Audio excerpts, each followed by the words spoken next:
Bonjour à tout le monde, bonjour à la population, bonjour au personnel soignant. Je voudrais m'adresser à la population, m'adresser aux agents de santé. Et je voudrais, en tant que président de l'Ordre des médecins, apporter notre contribution pour calmer la peur, pour rassurer la population, pour rassurer les agents de santé sur le coronavirus qui a envahi le Burkina et qui sème la terreur à travers les campagnes médiatiques que nous voyons sur les réseaux sociaux.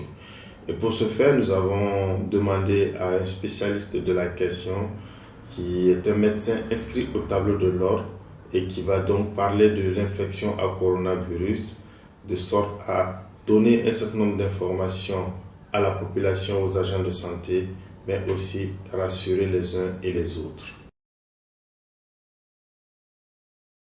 La maladie à coronavirus est une maladie infectieuse.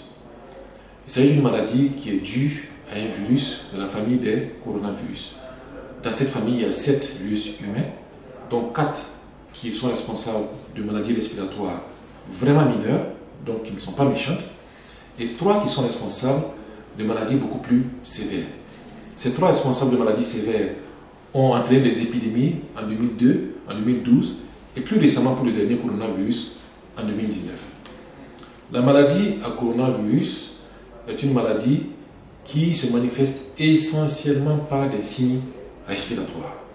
Il s'agit de la toux, il s'agit des difficultés respiratoires auxquelles peut s'associer des douleurs diffuses de tout le corps, de la fatigue. Le plus souvent, ces signes sont précédés par une fièvre. On peut avoir l'un ou l'autre de ces signes séparément. Le plus important, c'est que lorsque une personne a ces signes, on puisse faire de liens épidémiologiques avec soit une personne qui est déjà malade, donc un cas confirmé, ou une personne qui a voyagé récemment dans les 14 jours précédents et qui a été dans une ville là où a sévi la maladie. En dehors des signes respiratoires, on a également les signes digestifs. Les signes digestifs, c'est essentiellement la diarrhée et le vomissement. D'une manière générale, lorsqu'une personne présente la maladie ou lorsqu'une personne a contracté le virus, cette personne peut soit rester complètement asymptomatique, soit rester sans signe. Par contre, on a une proportion de personnes qui vont présenter les signes et qui peuvent être des signes mineurs jusqu'à des signes vraiment très graves. Les signes très graves doivent être pris en charge dans un milieu de réanimation et malheureusement parmi eux, il y a certains patients qui décèdent. La maladie est beaucoup plus grave chez les personnes qui sont âgées, chez les personnes qui ont des maladies chroniques, des maladies qui durent depuis longtemps, notamment comme le diabète, comme l'hypertension, comme le cancer, comme les maladies rénales sévères, et un certain nombre d'éléments qui ont tendance à fragiliser la personne et à l'exposer à une gravité particulière de la maladie.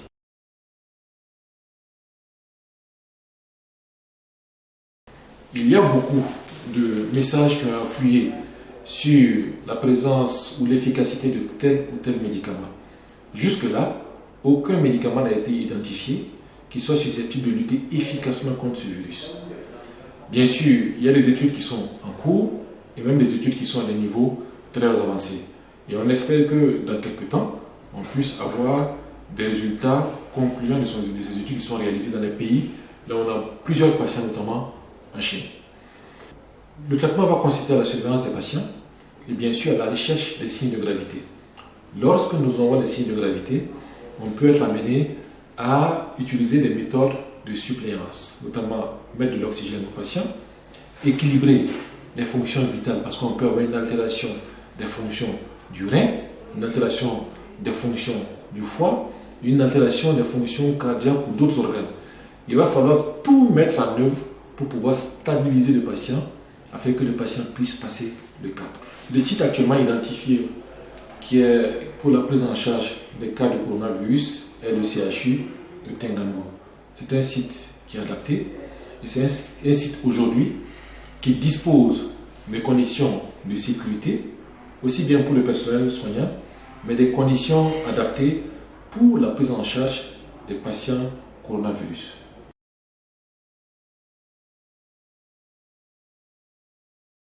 Une coordination nationale de la lutte contre la maladie à coronavirus a été mise en place par Madame la ministre de la Santé. Cette coordination a mis en place des sections, dont la section surveillance de la maladie au niveau des points d'entrée, ferroviaires, aériennes et terrestres. Cette coordination nationale également a une section qui s'occupe du déploiement rapide, des équipes dites d'intervention rapide pour aller vers les personnes qui présentent des signes de la maladie afin de mener une investigation adéquate. D'autres aspects de cette coordination également sont pris en compte. Il s'agit des aspects prise en charge des patients, des aspects communication, des aspects planification, des aspects formation.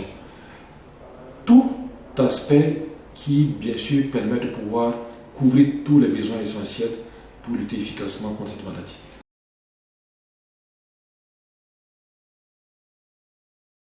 Pour le personnel soignant en particulier, dans cette situation que nous vivons, les agents de santé doivent se munir d'un masque chirurgical lorsqu'ils sont dans les services des urgences. Les agents de santé doivent faire attention aux patients qui reçoivent et leur poser la question sur la présence des signes respiratoires, leur poser la question sur la présence d'un contact avec une personne qui a été malade, leur poser la question sur la présence d'un voyage à l'étranger dans les jours précédents, notamment les 14 jours précédents, leur poser la question sur le contact avec une personne qui a voyagé à l'étranger et qui est revenue malade. Voilà un certain nombre de questions qu'il faut poser aujourd'hui chez tout patient qui rentre aux urgences. Pour tout patient qui vient, inutile de paniquer, portez votre masque, lavez-vous les mains avec de l'eau et du savon, la solution hydroalcoolique, examinez votre patient. Si le patient s'avère être un patient suspect selon la définition qui a été donnée par le ministère de la Santé, mettez le patient dans une salle et alertez les autorités compétentes pour qu'on puisse prendre des mesures de transfert dans un centre adapté et des mesures de diagnostic le plus tôt possible. Il n'y a donc pas lieu de paniquer véritablement devant la maladie. Seulement, ce qu'il faut savoir, c'est qu'il faut tout mettre en œuvre pour éviter la diffusion extraordinaire du virus au sein de la population. Laquelle diffusion peut mettre en mal notre système de santé et même notre système économique. Une personne qui présente les signes suivants, tout, difficulté respiratoire, fatigue et fièvre, et qui, il y a moins de 14 jours, a voyagé dans un pays où la maladie existe, doit également alerter rapidement les autorités compétentes à travers le numéro vert qui a été diffusé afin qu'on puisse le prendre en charge le plus rapidement possible pour éviter l'extension de la maladie. Néanmoins, il faut savoir qu'il y a des principes de base à respecter devant toute maladie respiratoire. Coronavirus ou pas, on devrait respecter ces précautions ou ces mesures de base. Il s'agit de prendre des précautions lorsqu'on tousse en présence de personnes. On doit tousser dans le creux du bras, où on doit se moucher avec un mouchoir de sorte à pouvoir protéger ceux de l'environnement. L'objectif étant d'éviter au maximum que les gouttelettes salivaires ne se répandent dans l'entourage où la personne tousse. Cela est extrêmement important. Deuxièmement, il est important de pouvoir nettoyer les mains à l'eau et au savon régulièrement dans la journée et surtout avant de manger. Il est important de pouvoir, lorsqu'on a du gel hydroalcoolique à portée de soi, de pouvoir se nettoyer les mains également avec la solution du gel hydroalcoolique. Ce sont des mesures de base qui peuvent protéger un individu de la contamination par le coronavirus. Alors, après ce que nous avons tous entendu sur cette infection à coronavirus que le docteur Diendéré a bien voulu nous exposer, je voudrais rassurer les uns et les autres. Le coronavirus est une infection nouvelle, c'est vrai. C'est une infection qui fait ravage ailleurs, mais pas pour l'instant au Burkina. C'est une infection dont la propagation répond à un certain nombre de conditions environnementales d'un pays à l'autre et d'un continent à l'autre. Je voudrais que chacun de nous ne cède pas à la panique et à la peur. L'infection à coronavirus doit simplement nous rappeler que chacun de nous doit revisiter les règles d'hygiène élémentaires de base, individuelles et collectives. Car de la manière dont on attrape le coronavirus, et de cette même manière, on attrape bien d'autres maladies, aussi bien tueuses mais silencieuses, qui existent au Burkina depuis longtemps. Donc que chacun revisite un peu les comportements pour faire en sorte que l'hygiène soit au quotidien, que les mesures de prévention soient remises à jour. Et c'est de cette façon que nous allons lutter contre beaucoup de maladies, pas seulement le coronavirus. Donc évitons de faire une fixation avec une terreur sur le coronavirus, mais prenons des mesures pour prévenir un certain nombre d'affections qui se transmettent de la même manière. Car au Burkina, jusque-là, les préoccupations du système de santé sont les maladies qui font ravage, qui tuent et qui créent de la morbidité importante. Et pour l'instant, ce n'est pas le coronavirus. Nous reconnaissons la peur qu'il y a actuellement face à cette maladie, mais nous disons que nous ne devons pas paniquer. Dans la panique, nous risquons d'oublier les mesures élémentaires qu'il faut respecter. Que chacun garde sa sérénité et c'est ensemble que nous allons faire en sorte que ce virus-là ne se propage pas au Burkina.